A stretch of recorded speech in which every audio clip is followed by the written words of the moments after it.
कि आपके साथ भी ऐसा होता है कि जल्दी जल्दी काम करते हैं फिर भी लेट हो जाते हैं हर बार पूजा में। आज है पूजा का दिन और पूजा के दिन तो घर में काम हो ही जाते हैं। ऐसे काम करते करते मैं बिल्कुल लेट हो गई। तो चलिए फटाफट से चलते हैं किचन में और तैयार करते हैं हम अपने स्पेशल थाली यानी कि अदरक की थाली। अगर ये वीडियो आपको अच्छी लगे तो लाइक शेयर और सब्सक्राइब ज़रूर करें। तो चलिए आगे बढ़ते हैं। आज की इस थाली में मैं बनाने वाली हूँ दाल पूड़ी, खीर और आलू परवल की चटकदार सब्जी, साथ में रसीले आम। ये सीजनल आम के बिना तो हमारा पूरा अदरा अधूरा है, इसी से तो ये थाली भरपूर अदरा की थाली मानी जाती है। तो देखिए सबसे पहले हम इधर आलू को बॉईल कर लेते हैं, तब तक हम अपने दाल की तैयारी कर लेते हैं। तो दाल को एक बाउल में ट्रांसफ़र कर लेंगे और उसे धोकर अच्छे से 20 मिनट के लिए साइड में रख देंगे। दाल को फूलने के लिए पानी की क्वांटिटी थोड़ा ज़्यादा रखें क्योंकि फूलने के बाद दाल ऊपर आ जाता है। तो चलिए अब खीर की तैयारी कर लेते हैं। खीर बनाने के लिए मैं यहाँ ले रही हूँ बासमती राइस, जो कि बहुत ही महीन दाने का होता है। इसका खीर का टेक्सचर बहुत ही अच्छा बन के उभरता है। तो मैं यहाँ पर ले रही हूँ 1 कप के करीब चावल और उसे अच्छे से धो करके 15 मिनट के लिए फूलने के लिए साइड में रख देंगे। तब तक दूध बॉईल कर लेते हैं। तो यहाँ पर मैं ले रही हूँ आधा लीटर के करीब दूध। इसे अच्छे से उबलने के लिए रख देते हैं। तब तक इधर हम सब्जियों को कट कर लेते हैं।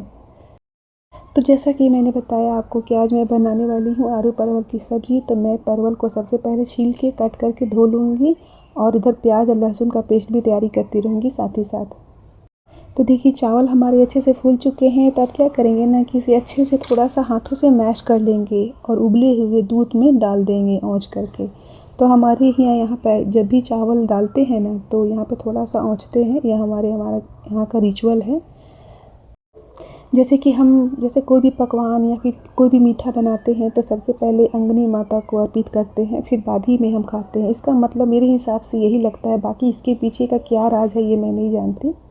अगर आप सबको इसके बारे में पता है तो कमेंट में ज़रूर बताइए। जब तक हमारी खीर बन रही है तब तक हम इधर अपने टमाटर, धनिया और अदरक लहसुन का पेस्ट को भी तैयार करके रेडी कर लेते हैं। इधर हमारा आलू भी बॉईल हो चुका है। तो हम इसके आलू के छिलके को निकाल के कट करके इसकी तैयारी भी हम पहले से कर लेंगे। सारी कटिंग चॉपिंग हो जाती है ना सब्ज़ी की, तो समझ लो कि 90% की टेंशन ख़त्म हो जाती है। बनाना में भी आसान हो जाता है, ज़्यादा मेहनत करनी नहीं पड़ती है। जब तक सब्ज़ी नहीं बनती है ना तब तक लगता है कि कितना बड़ा काम है। जब सब्ज़ी बन जाती है तो लगता है कि हाँ चलो ठीक है, थोड़ा सा काम हल्का हो गया। तो इसीलिए मैं सबसे पहले सब्ज़ी की तैयारी कर रही हूँ। यहाँ पर इतनी गर्मी है कि मैं क्या ही बताऊँ आप सबको। अभी तक पता नहीं बारिश का कोई संकेत नज़र नहीं आ रहा। आपकी तरफ का मौसम कैसा है कमेंट में ज़रूर बताइएगा प्लीज़। और अब फटाफट से दाल बॉईल कर लेते हैं कि जो दाल हमने फूलने के लिए रखी थी उसी दाल का पानी निकाल कर हम कुकर में डाल देंगे। साथ ही स्वाद अनुसार नमक और थोड़ी सी हल्दी डालकर 3 से 4 सीटी तक लगा लेंगे। इधर दाल हमने चढ़ा दिया है और खीर को भी लगातार चलाते रहेंगे, वरना ये नीचे चिपक सकती है या फिर जल सकती है। तो थोड़ा सा ध्यान से जब तक खीर हमारी बन रही है तब तक मैं इधर कुछ ड्राई फ्रूट्स को कट कर लेती हूँ। यहाँ पर आप अपने ड्राई फ्रूट्स अपने पसंद से ले सकते हैं। मैं यहाँ ले रही हूँ थोड़े से काजू, किशमिश और बादाम। उन सभी को छोटे छोटे टुकड़ों में कट कर लेंगे। आप चाहें तो इसका पेस्ट भी बना सकते हैं, बट मैं यहाँ पे कट कर रही हूँ।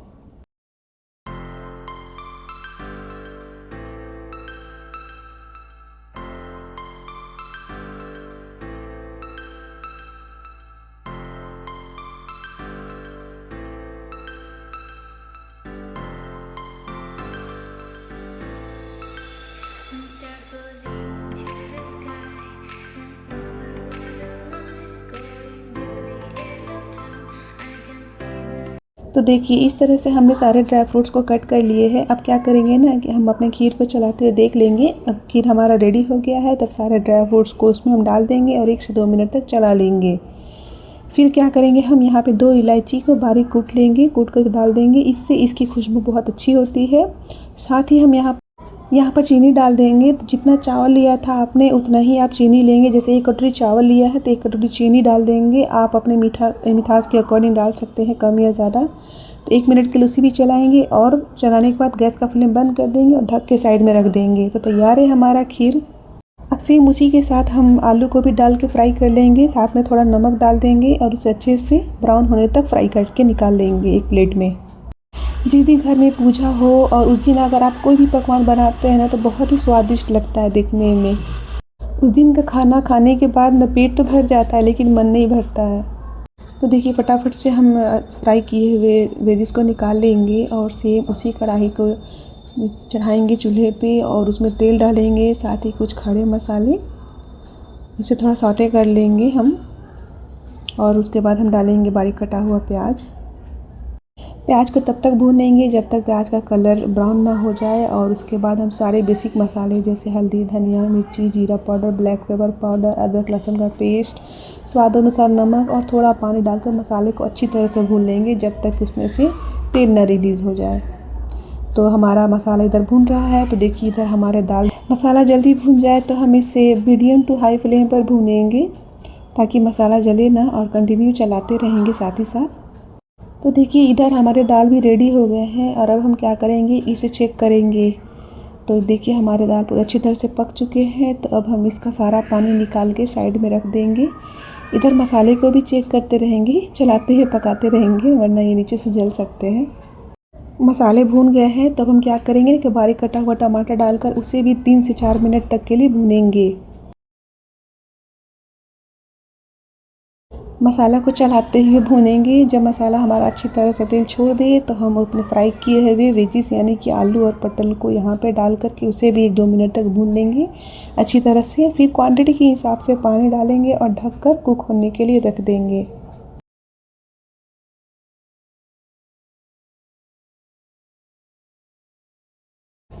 तो देखिए इधर दाल से सारा पानी निकल चुका है। तो अब हम क्या करेंगे ना कि इसे एक प्लेट में ट्रांसफ़र करेंगे।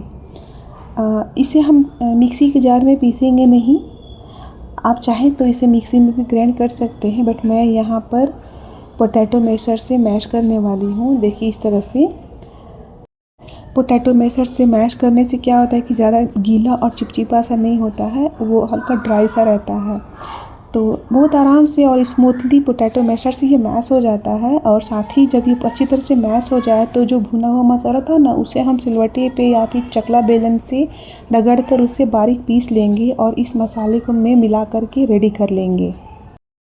इस दाल में अगर इस मसाले को डाल के मिला देंगे ना तो इस दाल का टेस्ट ही अलग हो जाता है, इसी से इसका टेस्ट इन्हेंस होके आता है। तो चलिए अब हम इधर आटे का डो भी तैयार कर लेते हैं फटाफट से। देखिए बहुत लोग यहाँ पे आटे का डो में नमक और अजवाइन मिला करके आटा का डो तैयार करते हैं, बट मैं यहाँ पर एकदम सिंपल सा आटे का डो तैयार करूँगी जैसे हम रोटी का तैयार करते हैं, सेम उसी तरह का धीरे। तो देखिए हमारा डो तैयार हो गया है। तो अब हम क्या करेंगे ना कि इसका एक छोटा छोटा सा लोइया तैयार कर लेंगे जैसे हम पूड़ियाँ बनाते हैं, सेम उसी प्रकार का। इधर गैस पे गर्म होने के लिए कढ़ाई चढ़ा देंगे। जब तक ये कढ़ाई गर्म हो रहा है तब तक हम अपने लोइयों को तैयार कर लेते हैं और स्टफिंग भर लेते हैं इस तरह से, जैसा कि मैं यहाँ पे बता रही हूँ आपको। बीच बीच में मेरे दोनों बेटे आकर के मुझे बहुत परेशान कर रहे हैं। एक तो इतनी गर्मी, ऊपर से पीछे से मम्मा मम्मा कह रहे हैं, मैं बहुत डिस्टर्ब हो रही हूँ, मैं क्या करूँ, करना तो पड़ता ही है। तो देखिए इसी तरह से हम लोई तैयार करेंगे। और जो हमने दाल का मसाला तैयार किया था ना, वो मसाला थोड़ा थोड़ा करके इसमें हम भरते जाएंगे इस तरह से। देखिए मेरे बच्चे इधर क्या कर रहे हैं कि कोई बर्तन गिरा रहा है, कोई क्या पता नहीं क्या बोल रहे हैं और मेरा ध्यान बिल्कुल वीडियो पे है। तो सॉरी अगर आप लोग डिस्टर्ब हो रहे हो। तो मैं इधर बात भी कर रही हूँ और इधर अपना खाना भी बना रही हूँ। देखिए इस तरह से लोइयों को हम तैयार कर लेंगे धीरे धीरे करके। जब सारे लोई रेडी हो जाए तो हम इसे बेल करके, जैसे पूड़ी बेलते हैं उसी तरह से बेल करके तेल में फ्राई कर लेंगे। नॉर्मल जैसे पूड़ी बनाते हैं हम, सेम उसी प्रकार। ध्यान रहे पूड़ी थोड़ा फटना नहीं चाहिए, वरना तेल में जाने के बाद वो फटती है तो ब्लैक ब्लैक सा पूड़ी निकलता है बाहर। तो थोड़ा सा ध्यान से लोइयाँ तैयार कीजिएगा आप लोग। तो बस इसी तरह से हम लोइयाँ तैयार करेंगे और पूड़ियाँ बनाते जाएंगे। देखिए मैं यहाँ पे आपको अच्छी तरह से दिखा दे रही हूँ। तो लोइयों का साइज़ थोड़ा बड़ा रखिए, स्टफिंग कम भरेंगे तो पूड़ियाँ फटेंगी नहीं तेल में जाने के बाद। और हल्के हाथों से बेलेंगे, हल्के हाथों से बेलेंगे तो पूड़ियाँ नहीं फटेंगी। और धीरे धीरे करके मीडियम टू हाई फ्लेम पर हम पकाएंगे पूड़ियों को, फटाफट पूड़ी निकलती चली जाएंगी। तो इस तरह से हम अपने सारी पूड़ियों को धीरे धीरे तल के रेडी कर लेंगे। तो चलिए अब हम प्लेटिंग शुरू करेंगे। मेरा बेटा कब से पूछ रहा है कि मम्मा कब दीजिएगा बना के, कब बनेगा। मैं बोले ठीक है बेटा दे रही हूँ। तो मैं जल्दी से फटाफट से निकाल के खाना मैं पहले उसे दे देती हूँ, फिर आपको दिखाती हूँ।